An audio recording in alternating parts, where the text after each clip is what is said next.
And so, anywho, I'm just so grateful. I'm so grateful. So, just so you know, like this is the first one, but as they progress, you're going to be hearing about events. You're going to be hearing about just different things that'll come up, giveaways, the whole nine. I'm really grateful to God, and I really want to begin to just share. I'm somebody, let me just confess, excuse me, something, keep feeling like it's something on me. I'm somebody who the enemy has played with for a very long time in terms of messing with my confidence, messing with me feeling like I'm ready, and feeling like I had to do so much to get ready. My cousin has this thing that she had on her email, like, a little closed little message that just be on her email. And it says, done is better than perfect. She ain't never lied. Done is better than perfect. But I'm somebody who always felt like I needed to get ready. I needed more. I needed to do this and I needed to do that before I could step out, before I could share, before I could, I was teaching as an adjunct professor at Lincoln University, the first degree granting HBCU in the nation. That distinction, because there's always this thing between, Cheney was the first and all of that. And people say Cheney's been around since 1837. But when Cheney was established, it was not a liberal arts college. It did not become that until later.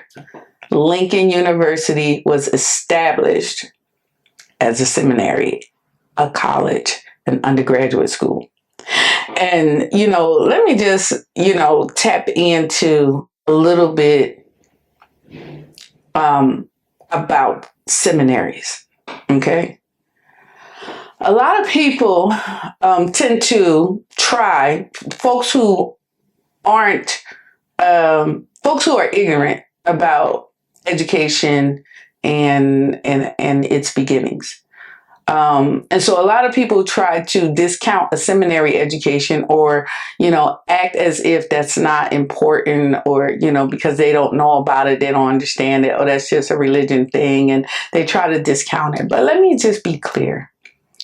Most liberal arts colleges started as seminaries. If you go and just look up their original charter, you will see this, that it started as a seminary. You will find that at one point in the history of this nation, as well as Europe, only two types of people could even receive higher education. Only two. An attorney and a minister. At one point, they were the only two that could get formal higher education. I know you're saying, oh no, but medical doctors, no. There was a time where, no. Yeah. An attorney and a minister. So, again, we're going to have some fun this season. Okay. Please make sure you like, subscribe, and share my YouTube channel at Dr.CNichole TV. That I am at Dr.CNichole TV on all my social media platforms.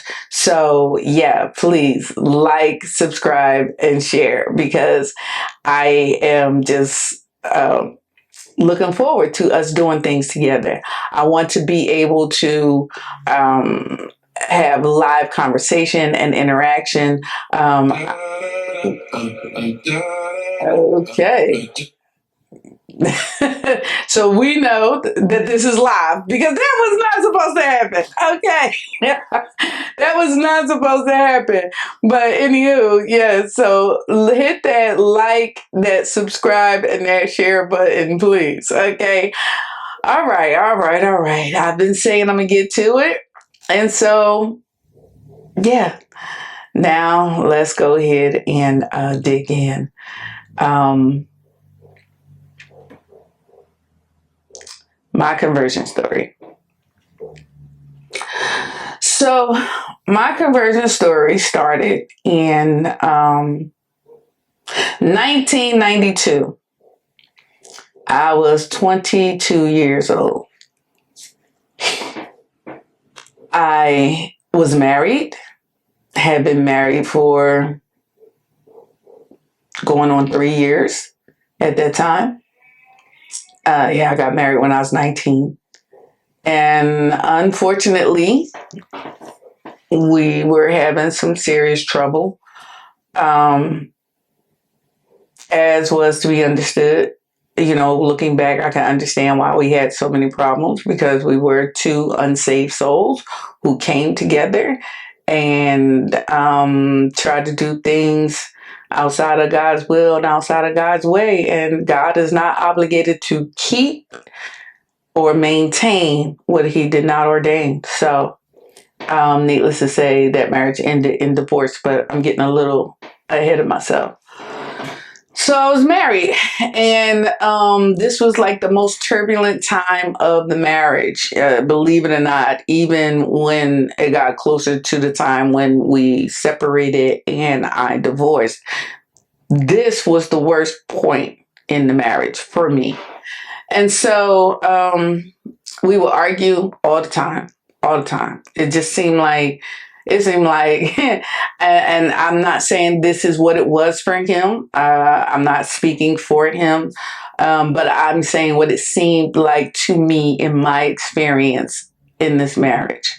It seemed as if this man could not go to sleep at night until he had argued, and we had argued, and he had said some of the most hurtful things he could have said, and I was in tears. Then he could rest. So by this time, the friends that I grew up with, they were moving and getting on with their lives, and they were doing well. They were either working or, had jobs, had the good relationships, what looked like a good relationship, were living their lives. My family, I wasn't really close with. They were all doing their thing. My cousins who were my age were either in college or in the military, or they were doing something. Like, everybody was doing something. Life was working for them. So it seemed. Life was lifing in a good way for them. But for me, life was not lifing. I was miserable. We was broke. I mean, woo, when I talk about no money, had no money. I mean, times were so rough. It cost $20 for a trans-pass, a weekly trans-pass at that time. So this was definitely the 90s, because I think y'all paying like $100 for a weekly trans-pass. But anyway, I don't even think it's a trans-pass no more. It's a card, or a Metro card or something. But whatever. I could only get enough money to buy a weekly trans pass, because I was in beauty school at the time, and I could only get enough money to buy a weekly trans pass. I don't know what was going on. I mean, I used to do hair or whatever, but for whatever reason, I only had enough money to buy a trans pass. And, I would get to beauty school, and I had some decent friends at school who would look out and, buy me food or whatever. It really was a blessing. They did look out. And so at one point, I got so miserable And I remember right before this happened, wait a minute, because that I got saved in May. So in March that year, Easter was that year, and my girlfriend, a friend of mine, her aunt, she came to my apartment to drop something off or pick something up. I can't remember, but whatever it was, she said to me was Easter, and she said, "You going to church?" And I said, I don't know, I might. And she said, you might. She was like, honey, either say you're going or you're not going. Don't play with God. And she said that thing so rough and so like in my face, like, don't play with God. Now, mind you, she was a barmaid, right? And I'm not judging no barmaids, so please don't hear that. I'm just saying, she wasn't like what my uncle would consider a holy roller. She wasn't, a minister. She wasn't an evangelist. She was just somebody who was up and down. She was straight. If she wanted to go, if she was going to go to church, she said, I'm going to church. And yeah. If she wasn't going to church, she said, I'm not going to church, and she ain't go. But her thing was, for me, what she said to me was, don't play with God. That thing never left me. It stuck. So, that stuck even before I got saved. So, okay. So, like I said, I'm completely miserable. We're arguing all the time. I feel like everything is a failure in my life. By that time I had signed myself out of high school, so I did not have a high school diploma. I did